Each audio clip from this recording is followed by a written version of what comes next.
Yo, yo, what's up? It's your boy, AG the Dad. We're here with Buddha. I know we're supposed to have Mr. Gillis. Mr. Gillis has something come up. Hopefully, we'll have him here next weekend. But the show must go on. Yeah, be well, brother. Be well. The format is going to change a little bit, but we still are going to talk about his story. What is the truth? And man, like the story, the history of us, the people. We never address the issue of indigenous. How it came to be that somebody said from lost the culture. And here it's like trying to something that the indigenous population is already established. The people that do, the people that do, you know, the more they confirm that there were people here way before they even thought about coming here.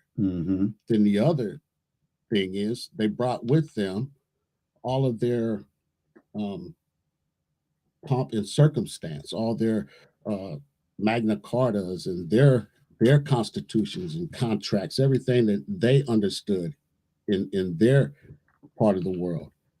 They brought it here and imposed it on top of the indigenous people. So the history is that although we like to um, always talk about the African slave trade, the the real reality of it is that there was just as many white other ethnicities enslaved, right? That's I mean the thing goes all the way back, you know, to where America wasn't even established yet, right? So the question was, who did they get permission from to establish a nation on foreign soil like that, right?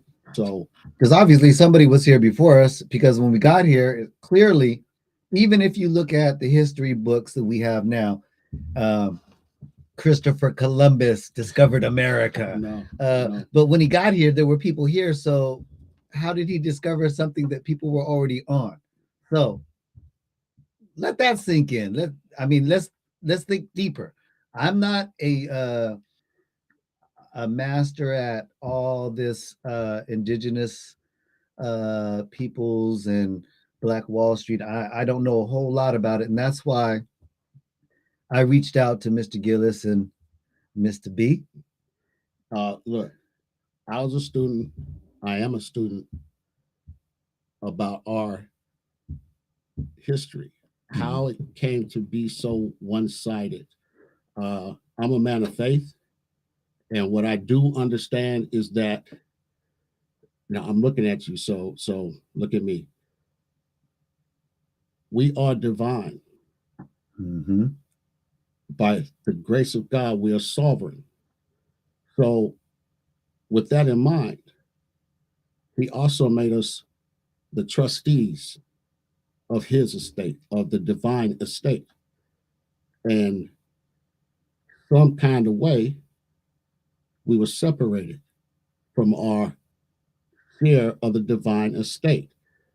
I still ask the question, how can we have been separated from something that we're talking about Genesis, you know? So you got 1 and 26, he tells us who we are, he tells us what our authority is, and some kind of way we just got comfortable with the idea of somebody supposedly taking care of us.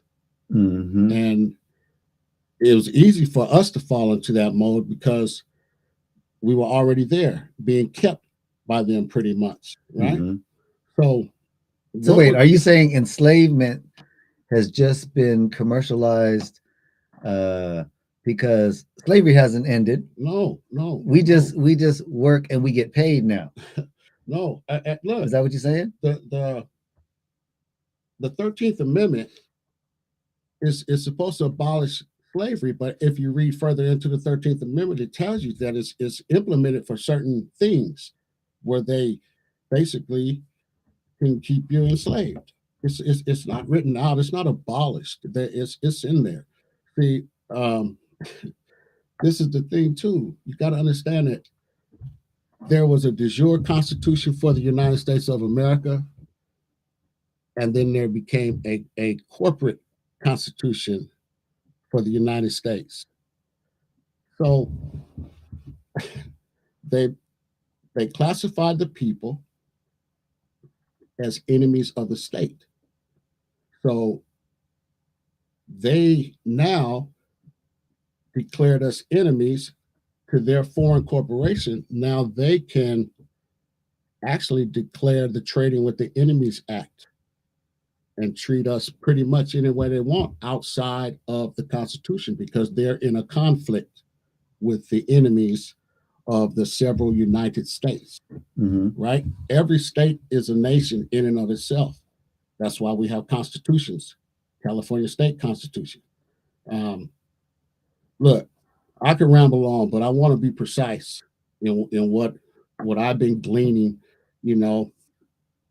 And there's the brother Du'Vual Dey wrote the book The 0%, and what we want to do is set it up where, you know, we're going to go through it, and you know, if you understand it, it's going to start off with some massive history. And it's going to tell you some things. And what we're going to do, I guess, basically to expedite the whole process is try to move along with like bullet points out of the chapters. I don't know how long my man wants the show to run, but, you know, a couple bullet points, things to make you ponder until the next time we meet, you know. So what I've done is I've kind of went through the book and highlighted some information that I thought was kind of, you know, revelatory for me because when, out of the mouth that it came from, right? I'm just going to paraphrase it. That's no, I can't even paraphrase it. All right, can you pause while I find this? All right, we just live. We live, man. You know what I'm saying? All right, people. I don't know nothing about live TV and none of this stuff, but I just know. We definitely got to give credit to the author, Brother Du'Vual Dey. Bro, I didn't know anything about you. I'm learning everything right now. And I hope we're not doing anything that upsets you by letting the masses know about your book. So I'm definitely gonna, you know, let you know that this is we trying to get the word out, and I think that that's what Brother Dey is trying to do. So be on it. That's King George right there, King George III, a brutish Moor, right? This is of England, of the crown. So the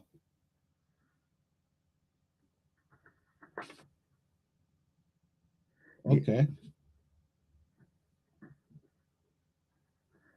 I just know that, you know, it's intriguing. How many of us out there even knew that there was a Black Wall Street? How many of us even knew that there were a whole city that was thriving and was bombed? Burned, looted. Okay, they threw bombs out of helicopters onto American citizens.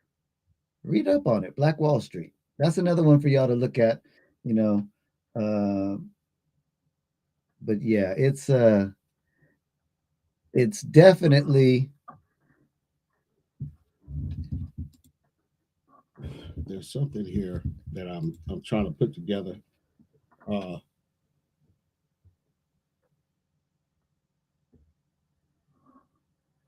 talking about. Well, maybe you should just talk about what you know, just from retention. We don't have to necessarily go verbatim, because that would be even better. All right. So that way y'all could read the book. So go read the book. Yeah, truth. But this is how you interpreted his book. Listen, this is what you got from it. Abraham Lincoln, in his first inaugural address, was given the speech, and he he said that the southern states, they were worried about their property, being confiscated or whatever it was, according to the new Articles Association. They were living by the Articles of the Confederation, and they thought they were going to lose their property, meaning their slaves. Uh, well, Lincoln is the guy that we like to give credit for being the great emancipator, but he said that the apprehension by the southern states is unfounded because he never had no intention of interfering with the slave trade in the southern states, the already established trade in the southern states. He said, in fact, I don't even think I have a right to interfere with it. So that's one great guy, down, that the myth of him being so great. No, he wasn't intending to interfere with that part of their commerce. Yeah, commerce, because we were property. Um, so another part, Ben Franklin.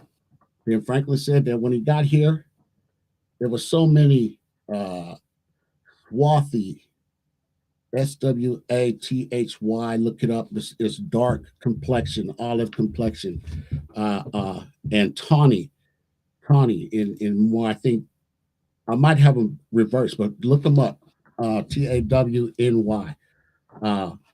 And he said there were so many of them. They were the Europeans were outnumbered so much. Everywhere he looked, he saw people of color, and so he was like, well, they're not going to adopt our customs, and they're certainly not going to fit into our society.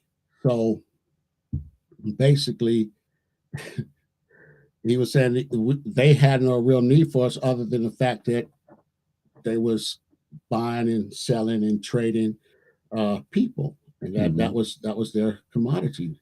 The Black Wall Street thing, that was envy, right? Uh, the white people who relegated those blacks to that part of Oklahoma, they thought they were giving them the waste, and they can look out their front door and see them prospering down there. That just kind of drove them mad because it's a depression, but y'all don't look depressed. You look like you're really balling right now, and we looking kind of sad. So we gonna come because that's what they're accustomed to, right? We're gonna come and take what we want, and then we're gonna destroy everything, right? The whole thing is everything for them from the time they got here. It's always been about conquering, trying to control the indigenous people. Mhm. Um, but like I said, the book is also the roadmap to the necessary paperwork to correct your status within the government. Most people try to tell you can do things, with the Social Security card and all of that, but that's not yours. That's not yours. That's theirs. The way they teach you is the number on the back is your central bank. That's not yours neither. You know, there's a whole there's a whole game in this book that has to be set up, and there's a lot of people out there really charging a bunch of money. But if you're willing to do the work, the brother laid it out in his book, and documents are online. You can find them. So uh, this is my first time being on my brother's show. So what I want to do is I don't like to be all over the place. So knowing now that I'm making a commitment to it, and I'm probably telling you guys I'm making a commitment to it, I'm going to take the key points from the chapters and I'm going to script them so that we have a better flow and I'm not all over the place because it is really um, the book has to have the respect that it deserves because it's well written. At the same time, the history is true. The facts that I've been pulling out of it, I've been went behind and went to the sources that they had placed in the book, gave credit to, and confirm those things are there. And the story is a great deception, man. You know, and even it's as old as time itself, because we were given the stewardship over God's earth. Man was. And so like I said, so we are divine in our own right. And no man can construct a law that can be applied to all the people unless he has the consent of all the people. And a lot of the stuff that they got people consenting to is all done through paperwork. Paperwork. Look, one thing that we do have for sure is already laid out. I brought this because for people who are going to go to the polls, I'm talking to African American people or people who really just care about, our world.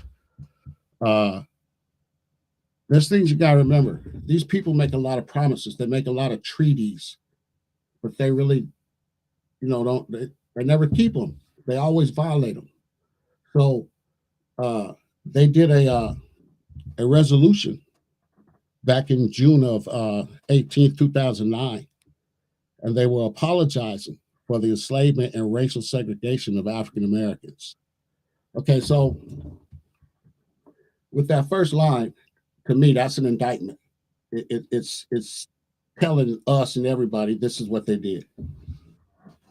So it says, whereas during the history of the nation, the United States has grown into a symbol of democracy and freedom around the world. That may be true to some people. Whereas the legacy of African Americans is interwoven with the very fabric of the democracy and freedom of the United States. So, the African American thing, that's not what an indigenous person is called. You know what I mean? There's Iroquois, there's Choctaw, there's all kinds of tribes, and that's what they would more than likely be preferred to be called, are indigenous. Whereas millions of Africans and their descendants were enslaved in the United States and the 13 American colonies from 1619 through 1865. Now, bear with me, because I really believe that this is important to understand the treachery. Okay, so whereas Africans forced into slavery were brutalized, humiliated, dehumanized, and subjected to the indignity of being stripped of their names and heritage. Stripped of their names and heritage. This takes you to the Moors, where they lost their titles of nobility when they're over here intermingling their blood. And their Grand Sultan didn't want mixed blood in the Moorish nation. So he stripped them of their titles of nobility. And that's how the Moors fell up underneath the 14th Amendment, being stripped of their titles of nobility. Whereas many enslaved families were torn apart after family members were sold separately. Family members were sold separately. So, you wake up, mom's is gone because she was sold. Fathom that. Yeah. You're standing on, let's just call it a stage. Yeah. And there's a bunch of people in the audience looking at you because you're the celebrities at the moment. And they're telling you, oh, we like those. Can we see more? Yeah, what do you want to see? Oh, what's their physique like? Well, no problem. Strip. And have no dignity. You have to do everything that they say. And then they say to you, oh, I like that one, but that one, nah. Even though they're brother and sister or mother and father, they go, nah, we just want those three. That one, and that one we won't take. So we'll just take those and we'll separate them. And this one goes to a whole nother side of the state, and this one goes to a whole nother side. And now families never see each other again. Imagine that. And then for them to say, no compensation should be given. How is that sound? Hold on, though. How All does right, that sound? we gonna go through it because just that first little part led my dude straight to that compensation. That slavery was not officially abolished until the ratification of the 13th Amendment to the Constitution of the United States in 1865 after the end of the Civil War. Whereas emancipation from 246 years of slavery, African Americans soon saw the fleeting political, social, and economic gains they made during Reconstruction eviscerated by virulent racism, lynching, and disenfranchisement, black codes, and racial segregation laws that imposed a rigid system of officially sanctioned racial segregation in virtually all areas of life. Whereas the system of de jure racial segregation known as Jim Crow, which arose in certain parts of the United States after the Civil War to create separate and unequal societies for whites and African Americans, was a direct result of the racism against people of African descent that was engendered by slavery. Whereas the system of Jim Crow laws officially existed until the 1960s, a century after the official end of slavery in the United States, until Congress took action to end it. But the vestiges of Jim Crow continue to this day, whereas African Americans continue to suffer from the consequences of slavery and Jim Crow laws long after both systems were formally abolished through enormous damage and loss, both tangible and intangible, including the loss of human dignity and liberty. Whereas the story of the enslavement and de jure segregation of African Americans, de jure, I mean, it's legal, it's on their books, um, and the dehumanizing atrocities committed against them should not be purged from our history or minimized in the telling of the history of the United States.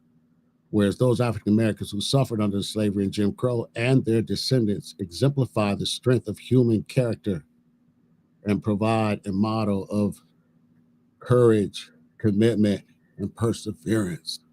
Whereas on July 8, 2003, during a trip to Gore Island in Senegal, a former slave port, President George W. Bush acknowledged the continuing legacy of slavery in life in the United States and the need to confront the legacy when he stated that slavery was, now here we go again, another indictment, guilty, one of the greatest crimes of history. The racial bigotry fed by slavery did not end with slavery or with segregation. And many of the issues that still trouble America have roots in the bitter experience of other times. But however long the journey, our destiny is set, liberty and justice for all. Whereas Bill Clinton, also known to acknowledge the deep seated problems caused by the continuing legacy of racism against African Americans that began with slavery when he initiated a national dialogue about race. Whereas an apology for centuries of brutal dehumanization and injustices cannot erase the past, but confession of the wrongs committed and a formal apology to African Americans will help bind the wounds of the nation that are rooted in slavery. It can speed racial healing and reconciliation and help the people of the United States understand the past and honor the history of all people of the United States. Whereas the legislature of the Commonwealth of Virginia, state of Alabama, Florida, Maryland, and North Carolina have taken the lead in adopting resolutions officially expressing appropriate remorse for slavery, and other state legislatures are considering similar resolutions. Whereas it is important for the people of the United States who legally recognize slavery through the Constitution and the laws of the United States to make a formal apology for slavery and for its successor, Jim Crow, so they can move forward and seek reconciliation, justice, and harmony for all people of the United States. Now, therefore, be it resolved by the Senate, the House of Representatives, concurring the resolution, that the sense of the Congress is the following: One, apology for the enslavement and segregation of African Americans. The Congress. A, acknowledges the fundamental injustice, cruelty, brutality, inhumanity of slavery and Jim Crow laws. B, apologizes to African Americans on behalf of the people of the United States for the wrongs committed against them and their ancestors who suffered under slavery and Jim Crow laws. And C, expresses its recommitment to the principle that all people are created equal and endowed with inalienable rights to life, liberty, and the pursuit of happiness, and calls on all people of the United States to work toward eliminating racial prejudices, injustices, and discrimination from our society. Now, all that said, disclaimer, nothing in this resolution, A, authorizes or supports any claim against the United States, or B, serves as a settlement of any claim against the United States. Passed by the Senate June 18, 2009. Why even put that shit on paper? Why even pretend you apologize? It's a nice sentiment. It's a nice sentiment.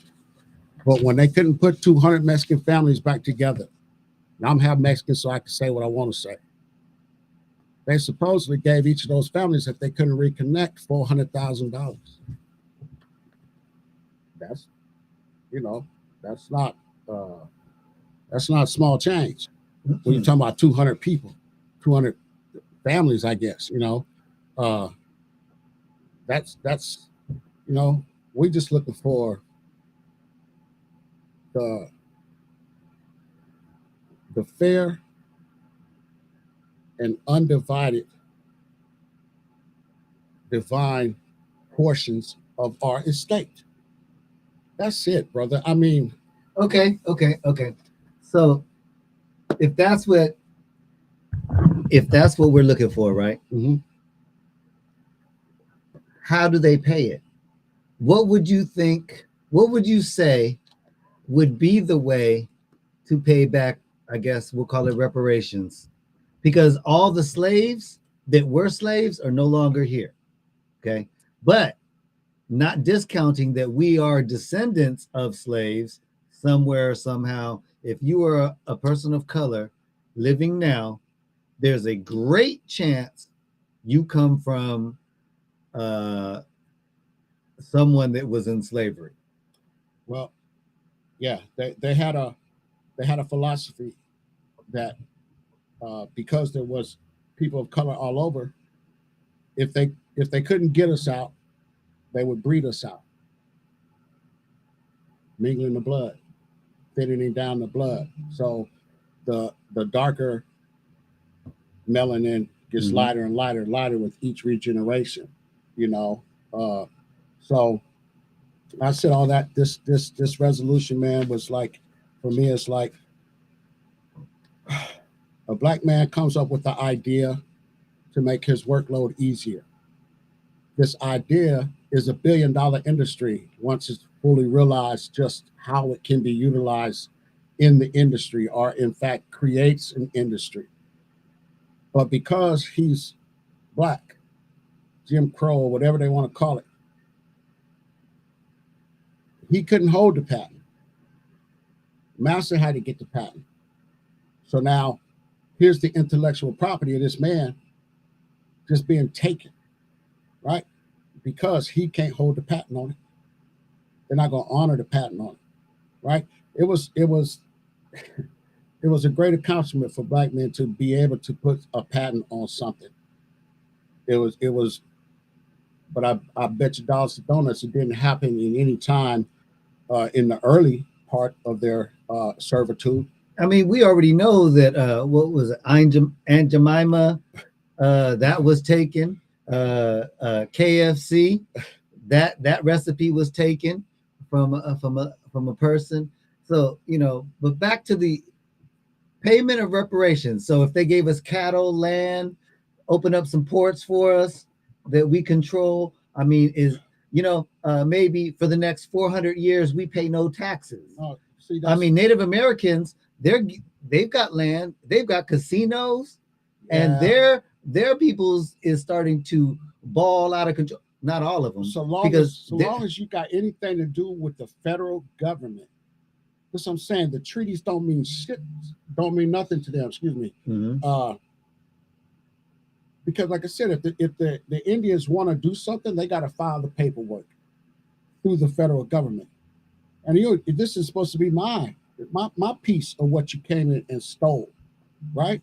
They allowed their people to come from Europe, and because of the quantum levels of their blood, they were able to self-define themselves as Indians to come here and take part in the benefits of the treaty with the Indians. So here all these Europeans come claiming to be Indians for $5. It's enough of us now. When I first came across the Willie Lynch letter, right? I don't care what anybody says. These people like to fight quiet wars, right? Silent weapons for quiet wars. They like to do it that way. They like to implement stress on the system. Let me shoot your gas to $6 and see if I can still get you to come to the pump. And at the same time, I'm ramping up all of my e-cars, all of my new lines of electric cars. I'm ramping those up. I don't want to pay that high price for the gas. I guess I might as well buy one of these e-buckets. So it's all about commercialism for these people. Everything is a contract with them. All of them, man. All of them have a Dun and Bradstreet number. You know what? That's kind of crazy if you think about it. So they say that oil output right now is at the highest levels it's ever been, right? Now, if that's the case, why are we paying so much more for gas when back in the day it was, well, I can remember as far back as it being 65, 70 cents a gallon. Okay. And that was high. My dad was like, oh my God, that's when it was regular ethyl. Yeah. And some other name. Leaded. Yeah. Leaded. Okay, not unleaded. We had leaded gas. Yeah. Okay. So why is it? Oh, and by the way, all you diesel drivers, do you know how they make diesel? It is the byproduct of all the unleaded gas that is created in our world. That's the shit talking Sundays of gas is the diesel, but yet we pay so much more for the waste. I just don't get it. So the point I was trying to say is, why is it that it's so much more now than it was then? So let's think deeper. It is. If we raise the prices to $10 a gallon, where only the elite can afford it, because they don't care either way, whether the price is $1 a gallon or $50 a gallon, they got enough money, they driving no matter what. Us normal people, the 98% that's living on the earth, as it goes up, we see, oh, this is not affordable. So they've inflated us to right out of the gas market. Now we're going into the electric market. But the irony of going into the electric market so fast is, why are we pushing electricity when we're having rolling blackouts? I mean, think about what's going to happen 15 years from now when California implements no gas vehicles being sold in California, and only vehicles you can buy is electric. So in 15 years from now, if they haven't ramped up our electrical grid, the rolling blackouts that we see now are going to be nothing in comparison to the rolling blackouts we're going to see in the future. I think that all this land we have between, I guess Fresno and LA, those with that 50, 60, 100 miles of just wide open, nothing, desert land. Why don't we put some solar panels out there and harness some of this sun energy? I mean, what? They got them shits out there, man. Yeah, but not enough. They're not going to have enough. Look, we don't want the energy to, man, it's just crazy. Put your own satellite, put your own solar system in. You know, they got some of them little smart brainiac kids on the thing that tells you you can make a damn solar panel out of CDs. You're just going to have the gumption enough to go ahead and put it together. You know, they're trying to maximize everything, profit from everything. I mean, everything. I've never seen so much rap music being used in advertisement, movies, R&B, and the movie is so contrary to the opposite of what that R&B track is trying to say. You know, that is kind of it's kind of just like continuing to take advantage of the greatness of our people. Mm-hmm. They always got a way to make some money off it. And now my brothers and sisters don't mind so long as they can holler, I'm getting the bag, which is fine. But they trying to take that too with that crypto shit, right? Excuse me, Mm-hmm. because right now, you know, so long as you got a dollar bill in your pocket, you're part of the National Banking Association because you have their fiat in your pocket. It kind of makes you part of the national banking system.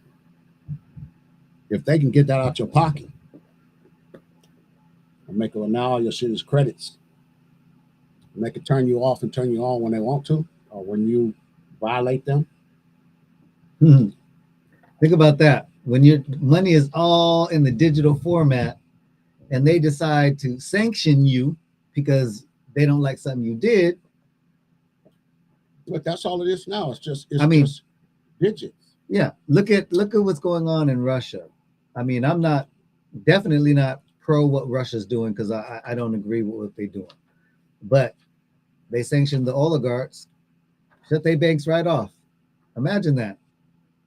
Anybody can, I mean, control ends with the snap of a finger. Somebody up there has control over it. That's crazy. I That's mean, what candy or something. yeah, yeah. Popcorn or I'm good.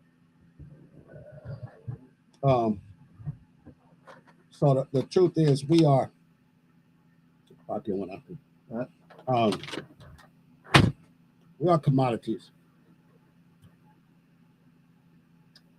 We are taken from the book of the tree of life. When we was born, we were free, state nationals, of wherever state we was born in, for about 14, 17 days, depending on when they vested your estate. You know, two birth dates on the birth certificate. One is your physical birth. The other one is your entry into the book of the dead. So they flipped you from the living man down here to the book of the dead. They vested your estate, and then they started trading on your estate from day 19 to you 18. You're supposed to be able to know that you have to establish a primary treasury direct account with them. It's so many nuances to correcting your status when really it should be as simple as just saying I surrender. I quit. I don't want to. I don't want to participate no more. But you're thought of as weird when you just don't want to be a part of the madness because it's all about them continuing to try to get over it, and it's not try. They've gotten over it. And then when you think I want access to my estate, I want that back. They're supposed to honor the paperwork. If you surrender, you they can't come and get the surrender. You have to take the surrender to them. So I surrender. I give you my paperwork with official surrender. And at that point, I'm supposed to be an internationally protected person. Now I'm not in the fight no more. It's so real. They even got a French word, "Ode combat," means I'm out of the fight due to injury or equipment failure, but I'm just out of the fight. And that's really how simple it should be. I'm out. You know, I'm out of the fight. So for us, people who have always had kind of, we always been great hustlers. You know what I mean? That's what we do. That's what we did. Like I said, they was jealous of the people down there in Tulsa when they did what they did. Like I said, Oklahoma. you got your news clips, all your news reels, all your history. And it's not, you ask the question, how did they reparate, right? Well, you was on with the taxes. Well, it's so crazy because they're taxing you on something that has no value. There's no gold supporting all the paper that they're pushing. And they can make more of it to make yours worthless. Prices on everything goes up. Your dollars become more worthless every time you save something. There's interest on that, what you're saving, because people, well, I want the most interest I can get. Use a credit card, brother, man. Am I far off with that? Which part? Far as people using their money versus using credit, right? People would much rather, uh, without knowing it, put their money into savings, thinking that they're getting a greater benefit, when in fact they're not really benefiting because the more interest you have, that's just to open up the taxation. Right? Just so everybody knows, the person we're talking to off camera is Mr. 365 with Pin Corp LLC. He is definitely the financial guru in the lane that I try to stay in when I need some financial advice. So, but if you want to chime in, you can answer that real quick if you don't mind. No, I agree with what the brother's saying, man.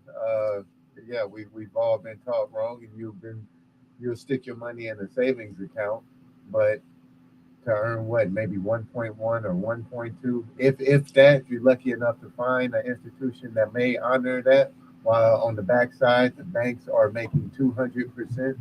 Uh, off of your money. I came in late, so I don't know how deep y'all got into the conversation.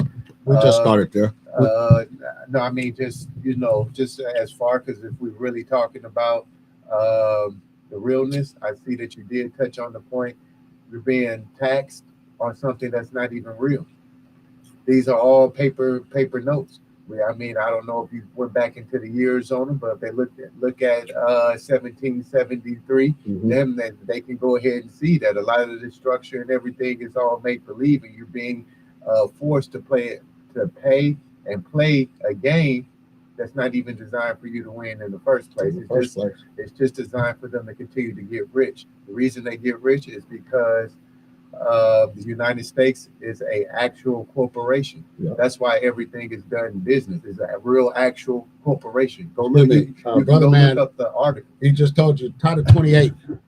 Title 28, United States Code 3002, subsection 15, paragraph A.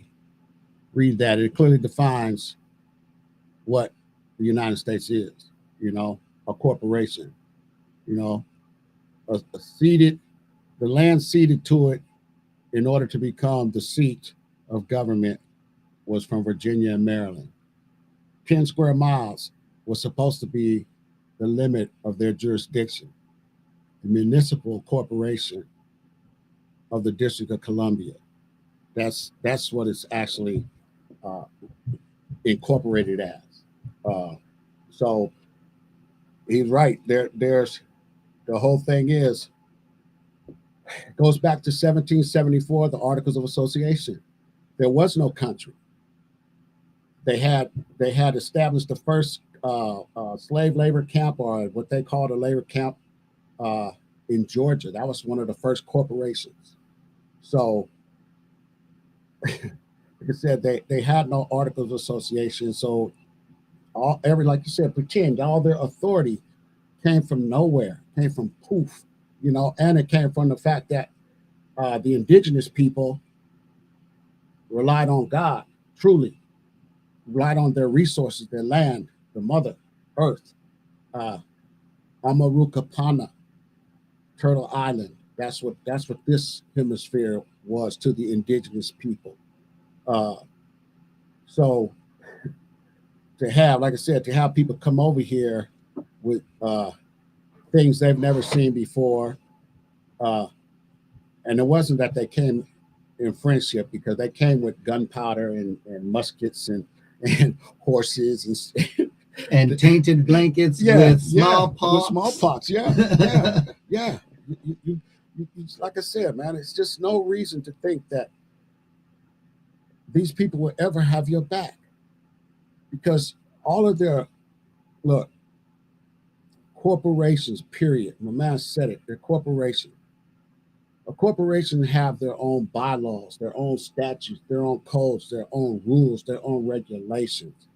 If I come to see AG at work and he's a computer guy and he's got to wear a buttoned up shirt with a tie, and I'm a landscaper, I come to his job to pick him up for lunch, and people looking at me crazy, but I don't fly underneath your corporate flag. I don't have to dress like AG to come pick AG up. Mm-hmm. So that's the whole thing. This is where the thing comes down to consent. You know, am I consenting to your violation of your fiduciary responsibility? They have a fiduciary responsibility to the people, because the corporate government is a belligerent occupant. They're not because they're not a de jure government. Mm-hmm. You know, they're de facto. They are belligerent occupants, and it's their job to continue to strip the wealth of the people, right? That's where the Trading with the Enemy Act thing comes in, you know, because once I declare, you look at everything they declare as an emergency, a national emergency, global emergency. That's just so they can keep operating outside of the constraints of a constitution, the de jure constitution, not their corporate constitution. They violate that all the time. Bush said it was nothing but a damn piece of paper, you know. So much for that.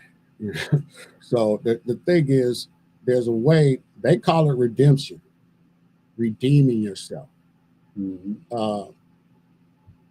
And again, like I said, I'm drawn right back to my scriptures. You know, let us create man in our image.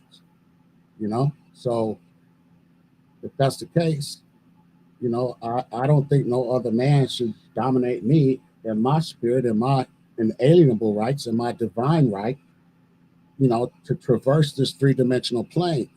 Mm-hmm. Excuse me, go where I want to go, come when I want to go, answer when I want to answer. Right. You know, so that's the whole idea with trying to correct your status, is because so long as you keep getting all capital letters and documents and notifications, and you don't protest that appellation, that's not your correct name or your appellation, the spelling of your name. To any handwriting standard book, that is not how you would write your name, right? Uppercase, lowercase is how they teach you. When you sign it, if you're a slave, you can use an X, but we're not slaves. We know how to sign, but you do uppercase, lowercase. So I'm trying to change my name right now, and it's messing their head up downtown, because I told them that, you know, my brother's Richard Lee Brent. I'm Richard Leroy. So anytime official stuff comes to the house, it's always in the transmitting utilities name, Richard L. Brent. So I'm Richard L. He's Richard L. So I'm opening up his mail. He's opening up my mail. You know, so I'm just telling him, look, I would like to be able to differentiate, you know, make all my stuff legally, uppercase, lowercase. That's all I want. And can you explain? Well, I just thought I did. Was that, you know, was I not clear on that right there? So, and then they got the audacity to want $435, right? Change your name from all uppercase to uppercase, lowercase. And it's not like I'm changing my shit to Mufasa or something like that, right? No. You just want to correct the spelling error. And there you said right there. There you said it right there. You said it right there. Error. Yeah. And it's not my error. It's their clerical error. Right. I am the original issue. Okay, but wait. So if you spend $430, they'll do it? $35, brother. Okay. They're not going $435. Well, then you know what? Maybe we should do it just to see. Well, I'm doing it. That's the whole thing, right? Not like I said, because brother, I'm gonna surrender. I'm out of it. I'm tired of them. You know, everybody wants a little corporate position in that federal government. It's not that, you know, they can work for you if you work in the system, but you got to work in the system from a not a consumer level, but from the level of somebody that is secured in their status, somebody that has a security agreement established. The security agreement encompasses everything in our goods and services that is manufactured and produced in this country because of House Joint Resolution 192. By us having to surrender and register our wealth, our property, our gold, everything over to them. And then they had the nerve to take us off of the gold standard, thereby creating a system of debt. Right? So now people are never paid any lawful debt because they don't have anything of substance to pay it with. Gold used to be the substance to back your debt. They took that away. And I'll tell you how that happened. Let's do that on another show. Well, whatever, man, because it's just that's what it is. They set up the debt. Corporations, you know, are now, you know, Lincoln said it. They're setting up and they're doing all these different things. How can you make $500 million and not pay no taxes to Amazon? Oh, I did this for the community. I did that for the community. What, you bought 50 pounds of ribs and hot dogs and buns, and you call yourself a bookmobile or something. Well, before we go, answer 2 questions for me. I'll try. First of all, explain what the difference to everybody, what it means to have your name in all uppercase or uppercase first letter, lowercase everything else, so they understand what it means. Okay, uppercase lowercase is where you see that at. You see that on headstones, you see that on boats, you know, in any handwriting style manual, Harvard, whatever style manual you're using, they will never tell you that that's the proper way to spell your name, your appellation, your family name. Is all uppercase. Uppercase, lowercase is a signature. You know, that's a signature. That all uppercase is not a signature. You know, that's a vessel in commerce for them. And that's why they call that's what makes us a commodity, and we're part of the business, is because our name, like my hat, AG, all capital. It's when they vested the estate, G. That's when they took your birthday and made it 17 days or 7 days later and put you down there with the county registrar signature. The county registrar is the probate court. So they probated your estate, your portion of God's divine estate. And from the time you're 19 to 18, and like I said, most people don't never realize it. So like all of my uncles and them, they all passed without having any of this particular knowledge. My people perished through lack of knowledge, right? So at the same time, though, now that we know, we can go get the death certificate, so we can start trying to process paperwork for all of that estate, because their favorite word is abandoned, or they abandoned the estate. Well, if that wasn't true, then the IRS wouldn't have a document called a 1099-A. 1099-A is the acquisition and abandonment of secured property form. everybody is using it to attach themselves to your estate. If you have a bond, or you going before a judge, or you make an appearance, this 1099 that they filling out and submitting to the Treasury, they getting cashed out on the regular. And it says that they, according to the rules, they must file these documents. Anytime you in the business of lending money or anything like that, you got to file this 1099. They got the 1099B. That's like barter. He give me his knowledge. I give him my knowledge. He gives you his knowledge. All of it's free, all for an exchange of what we consider to be our value, right? So they want you to fill out a 1099B for bartering. And that's kind of where I draw the line, because, man, that's my energy. Okay. Now the second question is, because this is just an intro to his story. Yeah. Okay.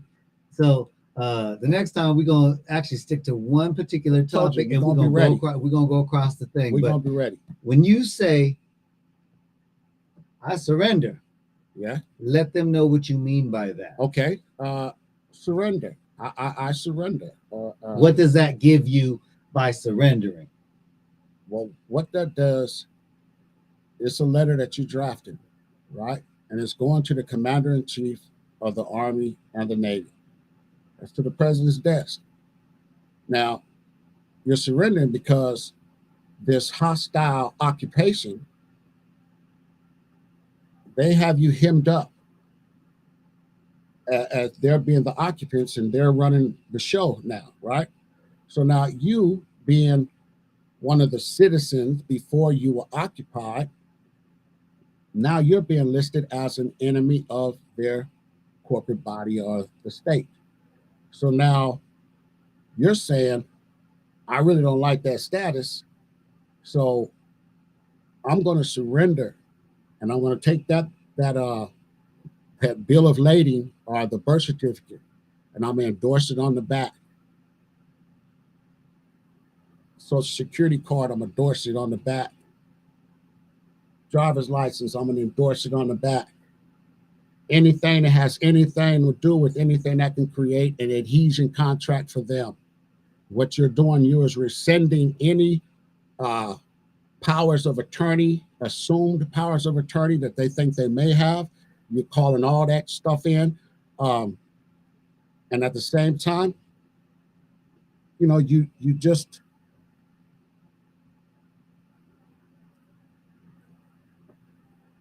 have to know the difference between signing your name and spelling your name, right? Capital letters, you got to know the difference.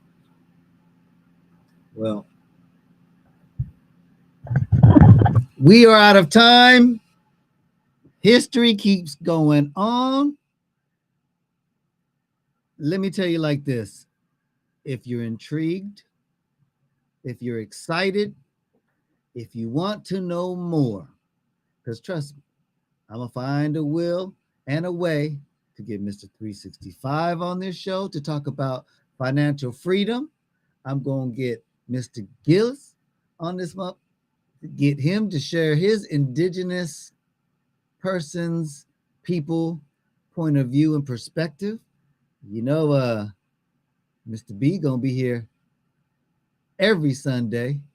He told you he's committing to it. Yeah. I mean, like I said, I'm trying to get into the 0% so that we can really break it down. And, it's just too much information for you not to have. And go out and get the book if you really want to do something. Yeah. You have 1 week. The 0% by Du'Vual Dey. This is the book he's reading. This is the book he's basing everything he's talking about on. Look at all that. Look. So, he's got little, and I'm not getting nothing from Mr. Day. I'm doing this because my boy says, Mr. B says it's great, and he wants to talk to us about it. He wants to enlighten us. That's what's happening. But stay tuned till come back next week. We're going to talk about his story, because history is Ain't all it not. seems to be. It ain't all it seems to be. It's No, not the no. truth. It's not the truth. There's a whole. Deeper they dig, the blacker it gets. You know, we That's even it. gonna talk about That's these the issue. holidays and the purpose and man, it's gonna get deep over the next however long we do this. So I made you the dad. That's Mr. B. Uncle B. Uncle B. We here and we gonna make it happen. Stay blessed, stay woke, and stay understanding your story because it's not his story. Mhm.